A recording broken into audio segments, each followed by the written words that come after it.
할렐루야. 우리 앞뒤 좌우에 있는 사람들의 얼굴을 마주하며 축복하며 인사하도록 하겠습니다. 하나님의 평화가 당신과 함께하기를 원합니다. 오늘은 그림 묵상으로 말씀을 시작해 보려고 합니다. 박창현 작가의 기도 톱니바퀴라는 그림인데요. 하나님과 나와의 연결고리는 찬양, 선교, 성경 공부, 헌신, 전도, 예배, 기도를 통해서 나와 하나님과 연결되어져 있습니다. 이 중에서 우리에게 가장 필요한 것은 무엇이냐면 그림에서도 확인할 수 있듯이 손을 뻗어 잡고 있는 기도가 우리 영진교회 안에 필요한 것입니다. 하나님을 인정하는 마음은 하나님 앞에 무릎 꿇는 모습으로 기도하는 모습으로 자연스럽게 연결되어집니다. 기도는 무엇이냐면 하나님과 나와의 대화로 내가 아닌 하나님을 중심으로 살겠다라고 하나님의 뜻을 구하며 그 뜻대로 살겠다라고 다짐하는 것이 바로 기도인 것입니다. 영진교회를 향한 하나님의 뜻을 구하며 그 뜻이 허락되어진다면 한 마음으로 우리가 이루어 가야 하는 것이죠. 예레미야 29장 11절에서 13절의 말씀 우리 같이 한번 읽어보도록 하겠습니다. 여호와의 말씀이니라 너희를 향한 나의 생각을 내가 아나니 평안이요 재앙이 아니니라 너희에게 미래와 희망을 주는 것이니라 너희가 내게 부르짖으며 내게 와서 기도하면 내가 너희들의 기도를 들을 것이요 너희가 온 마음으로 나를 구하면 나를 찾을 것이요 나를 만나리라. 아멘. 하나님께서 지금 저와 여러분에게 주시고자 하시는 것은 무엇이냐면 은혜와 사랑과 희망과 기대, 평안이라고 이야기하고 있습니다. 하나님께서 말씀하시는 이것을 나의 것으로 받아 누리기 위해서는 기도를 해야 합니다. 우리가 하나님을 향하여 열정적으로 부르짖어야 하며 진실한 마음으로 하나님 앞에 기도할 때 비로소 영진교회를 향한 하나님의 뜻을 깨닫게 해주실 것이며 그 뜻을 향해 영진 하늘가족들의 마음을 한 마음으로 모아 한 걸음 한 걸음 나아갈 수 있도록 주님께서 인도해 주실 줄로 믿습니다. 하나님과 나누는 대화가 많을수록 그러니까 기도하는 시간이 많을수록 하나님과의 거리는 가까워지며 사이가 좋아지게 됩니다. 즉 기도를 통해서 하나님과 바른 관계를 맺을 수 있게 되는 것이죠. 우리는 두 사람이 어떠한 거리를 가지고 이야기를 나누느냐에 따라서 그 관계를 짐작해 볼 수 있습니다. 인류학자 헐은 거리 개념을 이용해 사람과 사람의 관계를 네 가지 모습으로 이야기하고 있습니다. 먼저 친교적 거리입니다. 45cm 정도에 되는 거리에서 이야기를 나눌 수 있는 사람, 연인 또는 엄마와 아기 사이의 거리입니다. 그리고 개인적 거리입니다. 45cm에서 120cm 정도로 조용히 대화를 나눌 수 있는 친구 사이의 거리라고 할 수 있습니다. 그리고 사회적 거리가 있습니다. 120cm에서 360cm의 거리로 교사와 학생, 사장과 비서, 경찰과 범인 사이의 거리라고 이야기합니다. 그리고 마지막으로 공공적 거리가 있는데요. 360cm 이상 떨어진 그 거리에 있는 사람, 대중집회에서 연사와 청중 사이의 거리라고 이야기합니다. 즉 사람과 사람 사이의 거리를 통해서 그 두 사람이 얼마나 친밀한가를 우리가 판단할 수 있는 것이죠. 그럼 저와 여러분은 하나님과 어떠한 거리를 두고 계십니까? 어떠한 사이, 어떠한 관계를 맺고 있으십니까? 우리는 지난 3년여 동안 거리 두기를 정말 잘해왔습니다. 외국에서도 인정할 정도로 한국의 사회적 거리 두기는 많은 이슈가 되어 왔었는데요. 그런데 여러분, 안타깝게도 이 거리두기가 하나님과 나와의 사이에도 적용되어 버렸습니다. 그래서 많은 사람들이 하나님과 멀어진 것 같다고, 하나님과 어색한 사이가 되었다라고 이야기합니다. 이렇게 하나님과 멀어진 거리, 그리고 더욱더 벌어진 이 거리를 좁힐 수 있는 가장 좋은 방법은 무엇이냐? 바로 기도인 것입니다. 영진의 하늘가족 여러분, 기도를 통해 하나님과 끊임없이 대화하며 서로를 위해 중보함으로 마음의 거리, 영적인 거리가 좁혀질 수 있는 저와 여러분이 되기를 간절히 소망합니다. 이 기도가 멀어진 거리를 연결해 줄 수 있는 연결고리임을 꼭 기억해 주시기를 원합니다.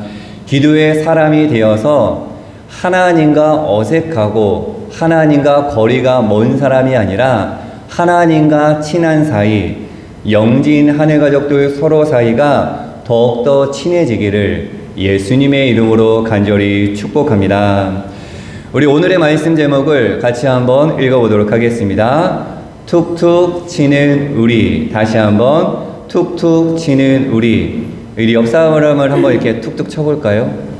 네, 한번 이렇게 쳐보면 좋을 것 같습니다. 자, 멀리 있는 사람은 어떻게 치게 되냐면 손을 벌려서 치게 되고, 가까이 있는 사람은 팔꿈치로 이렇게 툭툭 치게 됩니다. 비슷한 말로 콕콕 찌르다 라는 말이 있습니다. 우리는 팔꿈치로 이렇게 툭툭 치거나 옆구리를 쿡쿡 찌르며 이렇게 이야기합니다. 네가 한번 해봐. 너는 할 수 있을 거야. 옆 사람을 격려하고 달래어 권면할 때 우리는 툭툭 치게 되는 것이죠. 너라면 할 수 있어 라는 뜻이 담겨져 있습니다. 영어로는 너찌라고 표현합니다. 팔꿈치로 슬쩍 찌르다, 주의를 환기시키다의 뜻을 담고 있죠. 리처드 세일러와 캐스 선스타인은 너찌에 대해서 사람들의 선택을 유도하는 부드러운 개입이라고 새롭게 정의했었습니다. 이러한 것이죠. 그림을 하나 보도록 하겠습니다. 지하철에 있는 에스컬레이터와 계단 중에서 이 계단을 이용하게 하려고 서로 다른 안내판이 쓰여져 있습니다. 하나는 노래하는 계단이라고 쓰여져 있고요. 다른 하나는 계단 한 칸에 건강한 한 걸음이라고 쓰여져 있습니다. 자, 여러분은 어떠한 안내판을 보고 에스컬레이터가 아닌 계단을 걷겠습니까? 그림에서 보는 것처럼 많은 사람들은 노래하는 계단이라는 안내를 보고 에스컬레이터가 아닌 계단을 밟게 되었다라고 이야기하고 있습니다. 즉, 스스로 선택할 수 있도록 유도하는 것이 바로 너찌요, 너저의 삶인 것이죠. 다음 그림을 하나 더 보도록 하겠습니다. 남자 화장실에 있는 소변기인데요. 소변 중앙에 무엇이 있죠? 파리 한 마리가 그려져 있습니다. 이 파리 한 마리를 그려 넣음으로 남성들의 조준 본능을 자극하여 청결을 유지할 수 있도록 유도하는 것이죠. 화장실을 깨끗이 사용합시다. 100번 이야기하는 것보다 이렇게 하나의 표시를 통해서 사용을 해봤더니 청결도가 80% 이상 높아졌다라는 연구 결과가 있습니다. 강요하지 않고 더 좋은 것을 스스로 선택할 수 있도록 하는 것이 무엇이냐? 너찌요. 그렇게 살아가는 사람을 너쩌라고 이야기합니다. 강하지 않지만 부드럽고 눈에 띄지는 않지만 상대방을 감동시켜서 스스로 선택하여 움직일 수도 하는 것, 그것이 바로 너찌요, 너저의 삶인 것입니다. 이러한 너찌를 전도에 접목시킨 너찌 전도라는 것도 있습니다. 너찌 전도는 관계 전도이며 일상의 전도인데요. 상대방의 팔을 부여잡고 야, 우리 교회 가자 라고 억지로 교회로 끌고 오는 것이 아닙니다. 상대방이 나의 신앙생활을 보고 그러니까 내가 하나님 안에서 즐거워하고 감사하고 힘들 때 힘을 내는 나의 모습을 상대방이 보고 스스로 신앙생활을 선택할 수 있도록 유도하는 전도, 그것이 바로 넛지 전도인 것이죠. 내가 그 사람의 신앙의 이정표가 되는 것입니다. 그들이 나의 신앙생활을 보고 그럼 나도 한번 영진교회를 가볼까 라는 생각을 가질 수 있도록 우리가 그러한 삶을 살아내야 하는 것이죠. 나의 삶의 모습을 통해 하나님의 곁으로 인도하는 신앙의 넛저가 되는 것입니다. 영진의 하늘가족 모두가 다른 사람들의 옆구리를 툭툭 칠 수 있는 멋진 신앙의 삶을 살아낼 수 있기를 간절히 축복합니다. 그리하여 문 영혼들이 나의 신앙생활의 모습을 보고 자연스럽게 다시금 이 자리에 찾아올 수 있도록 그러한 연결고리, 그러한 신앙의 넛저, 생명의 통로요, 살림의 통로가 되는 저와 여러분이 되기를 간절히 소망합니다. 우리 성경에도 넛저들이 등장합니다. 오늘 본문에 리스바 여인의 이야기와 나아만 장군 이야기를 통해서 넛저들의 모습을 보고 우리에게 주시는 메시지를 다시 한번 깨닫고 기도하며 결단해 보고자 합니다. 먼저 사무엘하 21장에 등장하는 리스바 여인의 이야기입니다. 가장 비극적인 슬픔을 경험하게 된 어머니 리스바의 이야기인데요.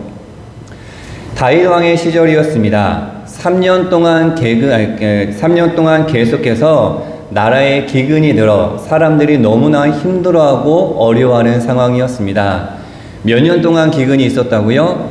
3년 동안 기근이 있었습니다. 이에 다윗이 참다 못해 하나님 앞에 나아가 왜 우리에게 3년 동안 힘들게 하느냐라고 묻습니다. 그러자 하나님께서 이렇게 말씀하십니다. 사울과 그의 집안이 기브온 사람들을 이유 없이 죽였기 때문이다. 그 원인을 말씀해 주셨습니다. 여호수아가 가나안 땅을 점령할 당시에 기브온 사람들은 이스라엘 백성들과 평화 조약을 맺었습니다. 가나안 땅에서 쫓아내지도 않고 서로 죽이지 않겠다라고 평화 조약을 맺은 것이죠. 그런데 사울 왕이 이 약속을 깨고 무자비하게 기브온 사람들을 죽여버린 것입니다. 이러한 이유를 알게 된 다윗은 기브온 지도자들을 불러 우리가 어떻게 하면 당신들의 원함과 아픔을 풀어줄 수 있겠습니까? 라고 묻습니다. 그러자 죽음의 책임을 물어 사울의 후손 가운데 남자 7명을 넘겨주면 우리가 그들을 나무에 매달아 죽임으로 우리의 원한과 과거의 아픔을 다 풀겠다라고 이야기하죠. 다윗은 이 기브온 지도자들의 요청대로 사울의 후손 가운데 남자 7명을 선별하여 기브온 사람들에게 주게 됩니다. 그 중에 사울의 후궁이었던 리스바의 두 아들 알모니와 무비보셋이 있었던 것이죠. 기브온 사람들은 볼이 수확철이 될 때쯤 사울의 고향인 기브아에 있는 어느 동산 나무에 그림처럼 7명을 매달아 죽여버립니다. 그렇게 함으로써 마음속에 갖고 있었던 원한과 아픔과 원한을 풀게 되죠. 죽임을 당한 두 아들의 어머니 리스바는 당시에 아무런 저항도 할 수 없었습니다. 아버지 사울의 잘못으로 왜 두 아들이 죽어야 하느냐고 항변할 수도 없었습니다. 당시 이 여성에게는 자신의 생각과 의지, 자신의 이야기를 표현할 수 있는 방법이 전혀 없었기 때문이죠. 리스바는 시시비비를 가리고 사람들의 잘잘못을 드러내겠다고 감히 나설 수 없는 그러한 상황이었습니다. 아무것도 할 수 없었던 이 리스바가 그저 7명이 처형된 곳에 자루를 펴놓고 앉아서 시신이 짐승에 훼손되지 않도록 밤낮 지키는 것 뿐이었습니다. 낮에는 저 독수리가 달려들세라, 밤에는 들짐승이 달려들세라, 밤낮 가리지 않고 눈을 뜨고 죽음을 지켰던 것이죠. 보리 수확이 시작되던 4월경부터 시작하여 비가 내린 10월경까지 이 모습이 이어졌으니 대략 5개월에서 6개월 정도 리스바는 이 죽음 곁을 지켰던 것입니다. 자식의 죽음이라도 지켜야 하겠다라고 했던 이 어머니의 지극한 마음과 정성이 다른 사람들의 마음을 감동시키기 시작합니다. 리스바의 이 소문은 많은 사람들, 이스라엘 백성들에게 점점 퍼져나가기 시작했고 다윗에게까지 알려져 그의 귀 속에 들어가게 됩니다. 다윗은 이 리스바의 마음을 어떻게 하면 달래줄 수 있을까 고민하던 끝에 리스바의 두 아들과 5명의 유고를 수습하여 성대하게 장례를 치러주게 되죠. 이들의 죽음을 욕되지 않게 하였던 다윗의 처사였습니다. 그랬더니 하나님께서 3년 동안 이어졌던 기근을 그치고 이스라엘 땅에 비를 다시금 내려준 사건이 사무엘하 21장에 담긴 이야기입니다. 이 이야기가 쓰여진 사무엘하 21장을 많은 사람들은 이렇게 정리합니다. 같이 한번 읽어보겠습니다. 다윗 시대에 있었던 3년 기근에 관한 내용으로 사울이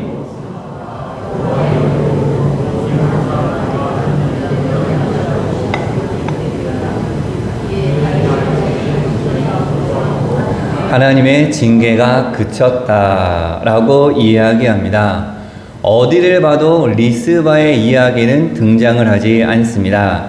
사람들은 생각합니다. 다윗이 스스로 판단하여 유고를 거두어 장례를 치름으로 기근이 그치고 땅에 비가 내리게 되었다라고 이야기하고 있습니다. 하지만 여러분, 만약 이 리스바라는 여인이 없었더라면 3년 동안 이어진 기근은 더 길어졌을 것입니다. 이 리스바의 자식을 향한 지극한 사랑이 사람을 감동시켰고 그리고 다윗을 감동시켰으며 마침내 하늘을 감동시킨 것이죠.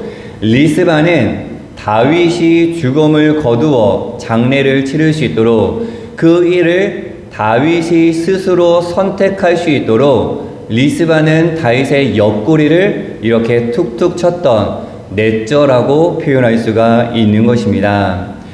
아들들을 향한 애절하고 헌신적인 리스바의 사랑과 겹치는 한 분이 계십니다. 누구냐 하면 바로 우리 여호와 하나님이십니다. 이 어머니 리스바의 사랑은 하나님의 사랑과 너무나 닮아 있는데요. 두 아들의 죽음을 시체를 옆에서 지켜야 했던 리스바의 모습 속에서 우리는 하나님의 모습을 발견해 내야 합니다. 십자가에 달려 죽임당하신 예수님의 모습을 지켜봐야 했던 하나님, 그 십자가 옆을 지켜야 했던 하나님의 마음이 떠올라야 하는 것이죠. 여러분, 십자가의 주인공이 누구일까요? 십자가의 주인공 과연 누구일까? 한번 생각해 보기를 원합니다. 한 주간 말씀을 준비하면서 이 물음이 저를 떠나지 않았고 저에게 큰 울음을 주었는데요. 여러분, 십자가의 주인공은 하나님도 아니요, 예수님도 아니요, 바로 저와 여러분입니다. 하나님께서 자신의 아들을 십자가에 죽이신 목적도, 예수님께서 십자가에 달려 죽음을 당하신 목적도 저와 여러분을 살리기 위해 구원하시기 위함임을 기억할 때 십자가의 주인공은 예수님이 아니라, 하나님이 아니라 바로 내가 되는 것입니다. 내가 십자가에 매달려 죽어야 함이 아니라 예수님께서 친히 구원의 너저가 되어 주신 것입니다. 예수님께서 친히 십자가에 달려 죽으심으로 우리가 그 십자가를 보고 스스로 선택할 수 있도록 닫혔던 구원의 문을 예수님께서 열어 놓으신 것이죠. 하나님과 끊어졌던 연결 그 고리를 예수님의 삶과 십자가, 부활로 다시금 연결시켜 놓으신 것입니다. 우리는 다만 그 십자가를 보고 스스로 선택하여 그 십자가의 길을 한 걸음 한 걸음 걸어가면 되는 것입니다. 사랑하는 영진의 하늘가족 여러분, 십자가로 우리의 옆구리를 툭툭 치시는 그 하나님의 사랑의 터치를 느낄 수 있기를 간절히 축복합니다. 하나님께서, 예수님께서 우리의 옆구리를 툭툭 치신다면 그 하나님의 자극을 가지고 하나님의 사랑에 스스로 응답하는 멋진 신앙의 삶을 살아낼 수 있는 우리 모두가 되기를 간절히 소망합니다. 다음으로 나아만 장군의 이야기를 간단하게 살펴보면 이 나아만은 승승장구하던 군대 장관으로 아람 왕에게 두터운 신임을 받고 있는 사람이었습니다. 성경에서는 그의 주인 앞에서 크고 존귀한 자라고 표현되어집니다. 그러니까 당시에 그 누구도 자신의 앞을 막을 수 없었던, 즉 너무나도 잘 나가던 사람 중에 한 명이 나아만 장군이었죠. 그런데 이 나아만 장군에게 가시가 하나 있었습니다. 무엇이었냐면 나병이 있었던 것이죠. 어느 날 이스라엘 땅에서 포로로 잡혀온 어린 여종이 이 나아만 장군의 아내에게 찾아가서 이 나병을 치유할 수 있는 북이스라엘 선지자 엘리사를 소개하게 됩니다. 아내로부터 나아만은 어린 여종의 말을 전해 듣고 아람 왕에게 허락을 받아 왕이 직접 쓴 편지를 들고 엘리사를 만나러 이스라엘로 향하게 됩니다. 나아만이 엘리사를 만나러 그의 집 앞까지 갔음에도 불구하고 정작 엘리사는 얼굴조차 보이지 않습니다. 그저 자신이 부리던 종을 내보내서 이렇게 이야기합니다. 요단강에 가서 몸을 7번 씻어라. 그러면 나병이 깨끗이 나을 것이다. 라는 말을 전하게 되죠. 엘리사가 직접 나와서 여호와 하나님의 이름으로 이 나아만 장군에게 안수를 하거나 만지거나 하면서 치유의 기도를 해줘야 하는데 그렇게 하지 않고 종을 보내요. 말도 안 되게 요단강에 가서 몸을 씻어라라고 이야기하니 이 나아만은 마음속에 분노와 화가 가득 넘쳐났습니다. 화가 난 이 나아만이 다시금 돌아가고자 하자 주변의 종들이 그때 말리며 한번 엘리사의 말대로 요단강에 가서 몸을 씻어보면 어떻겠습니까? 라는 권면을 듣게 됩니다. 이상하게도 마음을 진정시킨 이 나아만은 엘리사가 지시한 대로 요단강에 7번 몸을 푹 담그게 됩니다. 그러자 그의 피부가 어린아이의 피부처럼 깨끗해지며 회복되어집니다. 그리고 나아만은 이렇게 고백합니다. 열왕기하 5장 15절 중반절 함께 읽어보도록 하겠습니다. 내가 이제 이스라엘 외에는 온 천하에 신이 없는 줄을 아나이다. 아멘. 무엇이냐면 여호와 하나님만이 최고의 신이요 유일한 신이다라고 고백하고 있는 것입니다. 우리는 나아만의 이 고침받는 이야기를 통해서 여호와 하나님은 이스라엘 백성들 뿐만 아니라 이방 민족들까지도 사랑하시는 모든 생명을 주관하는 하나님으로 고백하게 됩니다. 그리고 나아만 장군처럼 크고 존귀한 자가 자신의 신분과 분노를 참고 하나님의 말씀에 순종함으로 깨끗함을 받았으니 우리도 교만한 자리에서 내려와 겸손한 자리에서 순종의 삶을 살고자 하라고 함께 결단을 하게 되죠. 예수님께서는 누가복음 4장 27절에 나아만을 이렇게 언급합니다. 여러분이 한번 읽어봐 주시면 감사하겠습니다. 시작.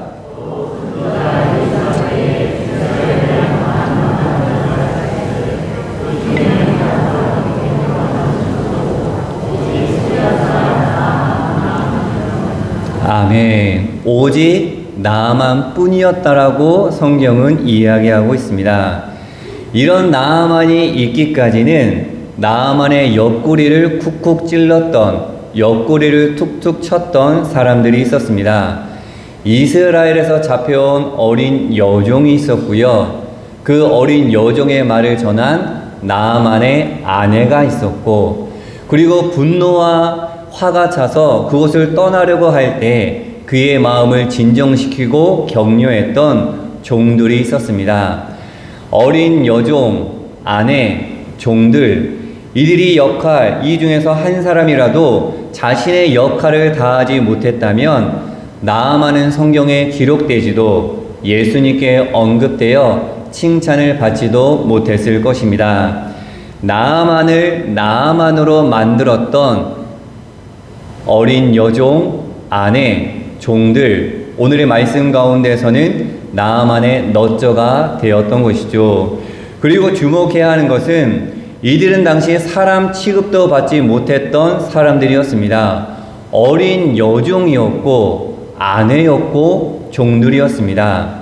이들은 드러나지 않는 빛으로 하나님의 역사를 이뤄내는 정말로 멋진 너저가 되었던 것이죠.